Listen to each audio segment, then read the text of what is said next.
Good evening, everybody. Rose Thorne here. So tonight I'm making a educational, informational video on how to spot a grifter and how to protect yourself. If you're someone and you think perhaps you have a grifter around you and you want to be sure what to look out for so that you can better protect yourself and perhaps protect what you have and your income. So I'd like to go in deep detail about what a grifter is and how they work, how they con people out of money, perhaps even material goods, and even con them emotionally. So the first thing you should know about a grifter is that grifters are very, very, very good at reading people. They have to be very good at reading people because if they know how to read people, then they know what their weaknesses are. They will make a point to get to know you, talk to you, find out who you are, how you think, how you feel. And in the process of getting to know you, they can map out all of your weak points, all of your weaknesses. Whether you're someone and you are very lonely or heartbroken, if you've had some kind of tragedy or trauma that has happened to you, if you're someone that you have an insecurity about something, about yourself, about other people, about money, about your job, while they're around you and they're getting to know you to determine what you have and what they can take. The entire time you're talking to a grifter, they are essentially drawing out a blueprint of who you are and what they can take from you. By reading you, they can figure out how to manipulate you. So grifters are not only very good at reading people, they also become very, very good at manipulating you as a person. And they manipulate you by mapping out your strengths, your weaknesses, your weak points, your hot buttons, everything. They want to know what's inside of your heart and inside of your head so they can take full advantage of all of it. One thing that grifters know, they know that emotions are very, very powerful, especially love and care. If you're someone you happen to care about the grifter, or worse, you fall in love with the grifter, well, love is a very powerful, powerful thing once it gets started. One thing of note, grifters never, ever, ever fall in true love with their targets. While the target may fall madly in love with the grifter has nothing emotionally involved with the target. The person who's the victim, they will emotionally bankrupt themselves in order to please the grifter, but the grifter is going to give nothing emotionally in return. They may put on appearances that they're in love, but they invest nothing. It's all an act. But grifters will often get close to the target, as close as they possibly can, because they know the closer they get to the target, the more that that person loves or cares for them, the more the control they can have. And that's something that grifters really, really want over their target. They want control. And some of them will go to great lengths to get that control. They will often isolate the target, manipulate the target, tell them not to talk to family or friends. They want to get that target as alone as possible so that the target is alone and won't have any outside interference from anybody else. They don't want the target to get any opposing opinions about the grifter, anyone who might come forward with any kind of words of wisdom. They want that target isolated and completely under their control. Now, when it comes to grifters, such as Natter, Foodie Beauty, grifters, oftentimes when they meet the target, when they meet you, and they talk to you and they get to know you. In the process of talking to you and getting to know you, at the same time, they're essentially sizing you up to determine how much money you have, if you have any important friends, or if you're part of a social network. They're sizing you up to see what resources you have and what benefit they can get from knowing you and being around you. And whatever you have, whatever it is that can benefit them, they want a piece of. As I said, sometimes it's not money they want from you. If you're someone that you have a high class job, or you have a high social circle of friends or networking that can benefit them, that might be enough for them. If you're someone that you have important standing somewhere, they might associate with you for that reason. The grifter, sometimes when it comes to associating with people, they give the most time and energy to those that benefit them the most, and those that benefit the least, they are shoved further down the pole. Those people that are not as much benefit get very little contact from the grifter. Those who have the most to offer, they get placed first in line. So understand that if a grifter is around you, they're getting to know you for a reason. They're getting to know to see what your weaknesses are.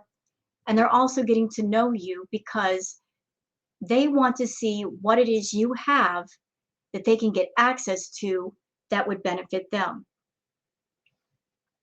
Another interesting characteristic of the grifter, they always seem to, after a certain period of time, make mention that they have problems that need to be solved, some kind of financial problems.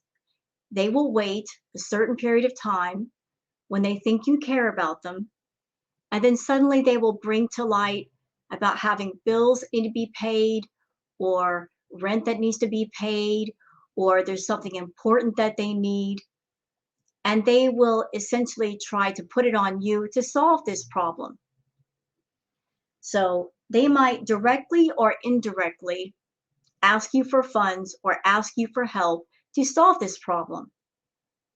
And then if you fall for the game, the scam, and you help them with that problem, then suddenly later on something else will come up. When it comes to a grifter, there's always going to be a laundry list of problems and issues that are always happening to them, some kind of drama. Oh, you won't believe what happened to me. And instead of solving those problems themselves, they will essentially come to you with sad eyes or a sad sob story and ask you to help them figure it out. This is part of the game. This is part of the grifting game. Just trying to find a way to get as much money from you, the target, as possible. Another thing that grifters do is they play very evil, manipulative games when it comes to love. If you refer back to, say, Foodie Beauty or Natter, when it comes to a grifter, as I've said, they don't form any real attachments. They don't have any real love for anyone but themselves. But they give off appearances to the target that perhaps they are in love or they do have feelings. This is on purpose because, as I said, love is a very, very powerful thing. And once they figured out that you're in love with them, they will turn around and use that against you. Grifters are very selfish and narcissistic in nature. If you're around a grifter, the attention will always be about them. They'll always be in the spotlight, and they don't want you sharing it with them. Because once a grifter claims a target for a real-life relationship, then that means they are no longer free to work other people. As long as they give appearances that they are single and available, they can pull game wherever and however they want.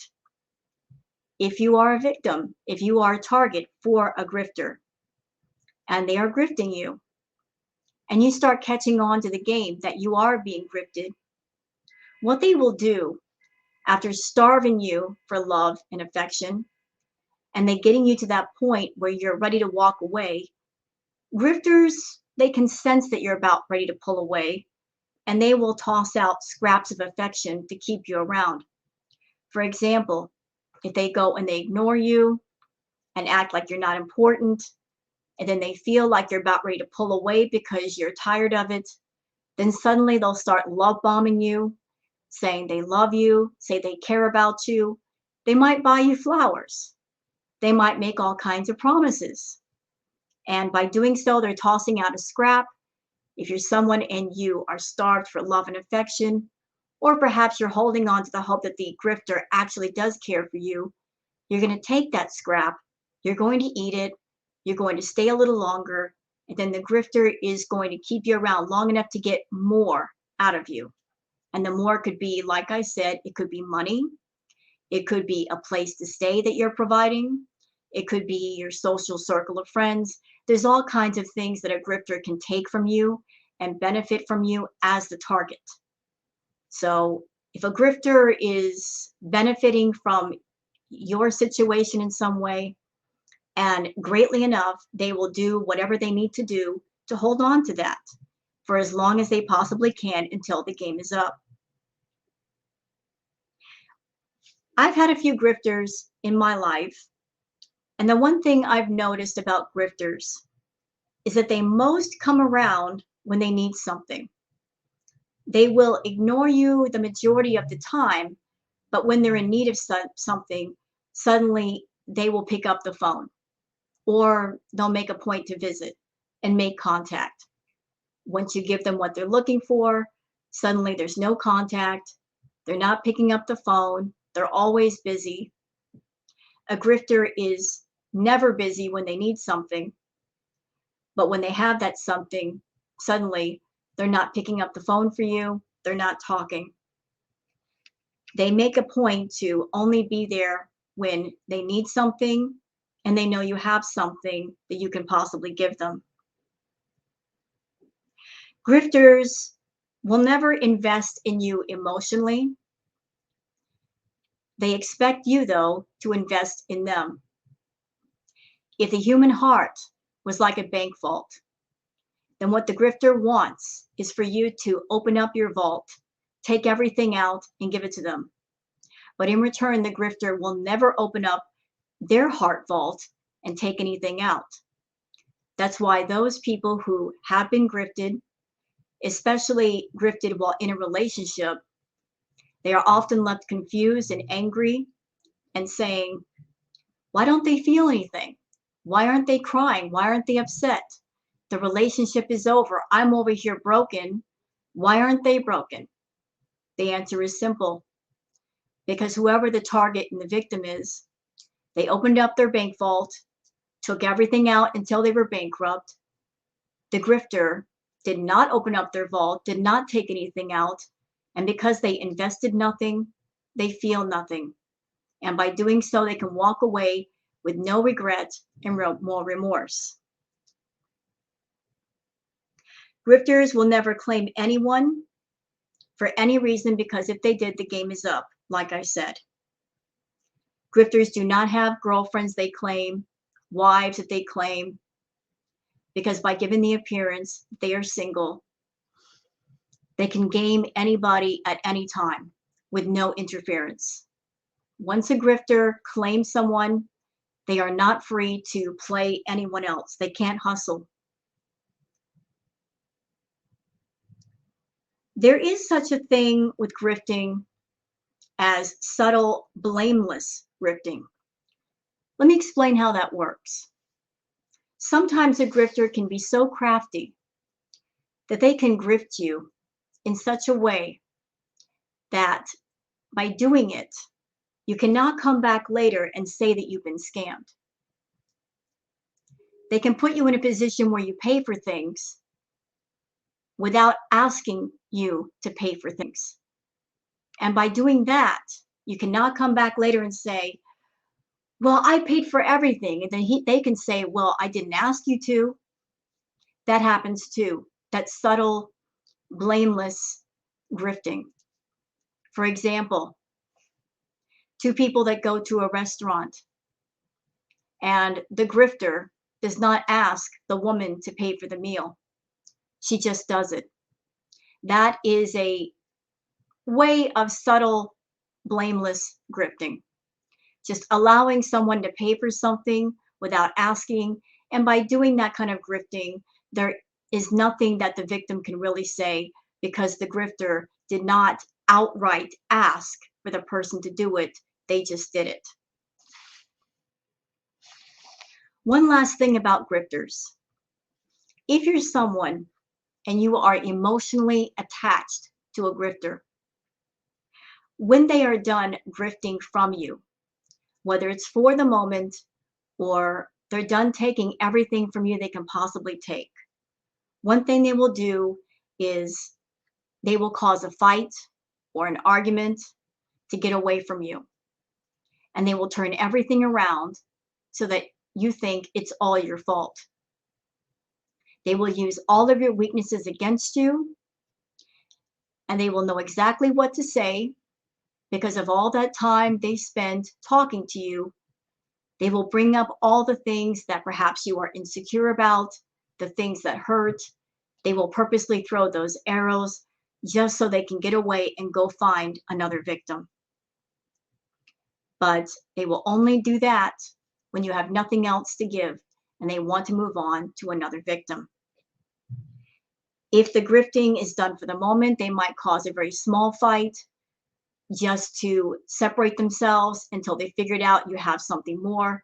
And then they come back apologizing and saying, I didn't mean to say that. I really do care for you. Again, there's a lot of emotional manipulation going on here. And so if you're someone that you want to protect yourself against somebody who's a grifter, understand that grifters rely on getting to know you, getting in your head, getting in your heart, finding out what's in there, finding out how you operate, what makes you tick, what your insecurities are, what your trauma might be. They might make up stories of trauma that might be similar trauma to what you've experienced or something very close to that effect. So you feel like you've got something in common.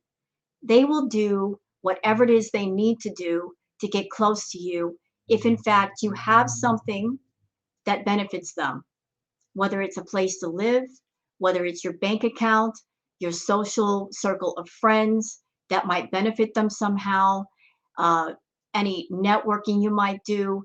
There's a variety of things that a grifter could be very interested in. If you're someone and you're around a grifter, pay very, very close attention to things that they might be interested in. If, say, you've got a high-class social circle of friends and they're continuously asking about being around those friends and being invited to be around those people, or if they're always asking you about your money or your property, if there's repeated questions about that or inquiries about that, pay attention. Because obviously there's a reason why they're there and they want access to those people or perhaps resources you have. Beware of the sob stories that come out of nowhere. Oh, I've got bills I got to pay. I've got rent I've got to pay, and I need help, and we're good friends. Grifters always seem to have problems that they cannot solve, and so they will lean upon you to solve them for them. So I hope that this video finds you well, and perhaps it helps you as a person to recognize grifters in your own life or anyone that seems like a grifter. I hope this has helped everyone. Thank you for watching, and please have a wonderful evening. Bye-bye.